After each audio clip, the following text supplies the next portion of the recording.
Good morning friends. Welcome to shorthand helpline. Good morning stenography series में आप सभी का स्वागत है। तो चलिए स्टार्ट करते हैं। 80 शब्द प्रति मिनट और 100 शब्द प्रति मिनट के डिक्टेशन आउटलाइंस आपको टेलीग्राम ग्रुप में दे दिया जाएगा क्योंकि आज समय का थोड़ा सा अभाव है। तो चलिए स्टार्ट करते हैं।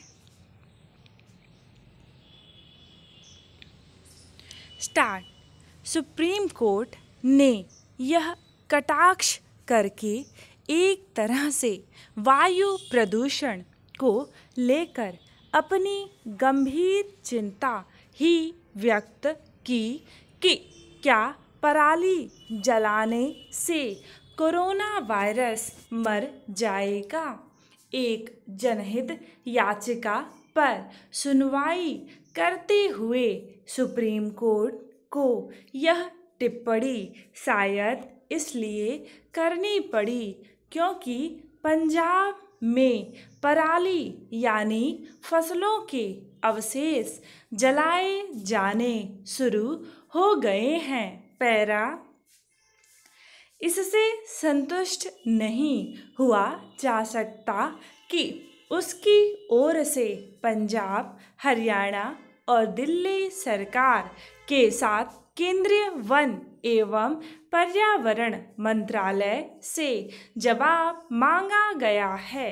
पता नहीं उनकी ओर से क्या जवाब दिया जाएगा, लेकिन इससे हर कोई अवगत है कि पिछले वर्षों में भी सुप्रीम कोर्ट ने पराली को जलाने से रोकने के लिए तमाम निर्देश दिए, फिर भी नतीजा ढाक के 3 पात वाला ही रहा। पैरा।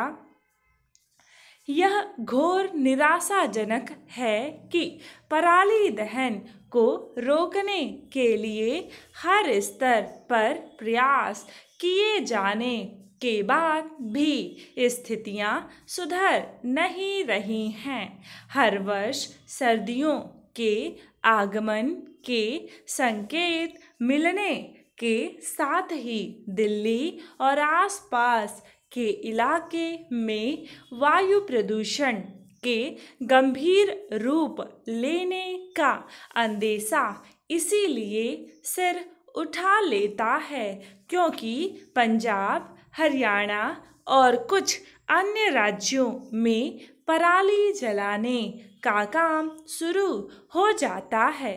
यह इस बार भी शुरू हो गया है और वह भी तब जब हर कोई इससे परिचित है कि वायु प्रदूषण में वृद्धि कोरोना के मरीजों के लिए जानलेवा साबित होगी।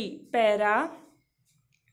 क्या इससे खराब बात और कोई हो सकती है कि जिस महामारी से निपटना मुश्किल हो रहा है उसे और भयावह रूप देने का काम एक तरह से जानबूझकर किया जा रहा है।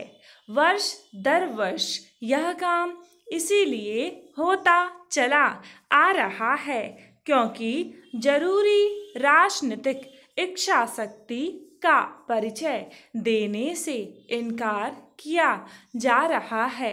राज्य सरकारें किसानों को पराली जलाने से रोकने के लिए पर्याप्त उपाय करने के बजाय अपनी मजबूरी बयान कर अथवा संसाधनों के अभाव का उल्लेख कर कर्तव्य की इतिश्री करना पसंद कर रही हैं। पैरा। चूँकि राज्य सरकारें पराली दहन रोकने के मामले में पर्याप्त रुचि नहीं ले रही हैं, इसलिए केंद्र सार की ओर से उन्हें दिए जाने वाले आदेश निर्देश भी निष्प्रभावी ही साबित हो रहे हैं। उचित यह होगा कि सुप्रीम कोर्ट समस्या के मूल कारणों को न केवल समझे बल्कि उनके निवारण के लिए ठोस निर्देश भी दे। उसे यह भी सुनिश्चित करना होगा कि उसके निर्देशों पर सही तरह अमल हो। निसंदेह यह भी आवश्यक है कि सुप्रीम कोर्ट केवल दिल्ली और आसपास के इलाके के ही प्रदूषण की चिंता न करे, क्योंकि सर्दी बढ़ने के साथ ही उत्तर भारत का एक बड़ा हिस्सा वायु प्रदूषण की चपेट में आ जाता है। 80 शब्द प्रति मिनट डिक्टेशन समाप्त हुआ। अब बारी है 100 शब्द प्रति मिनट की डिक्टेशन की। स्टार्ट।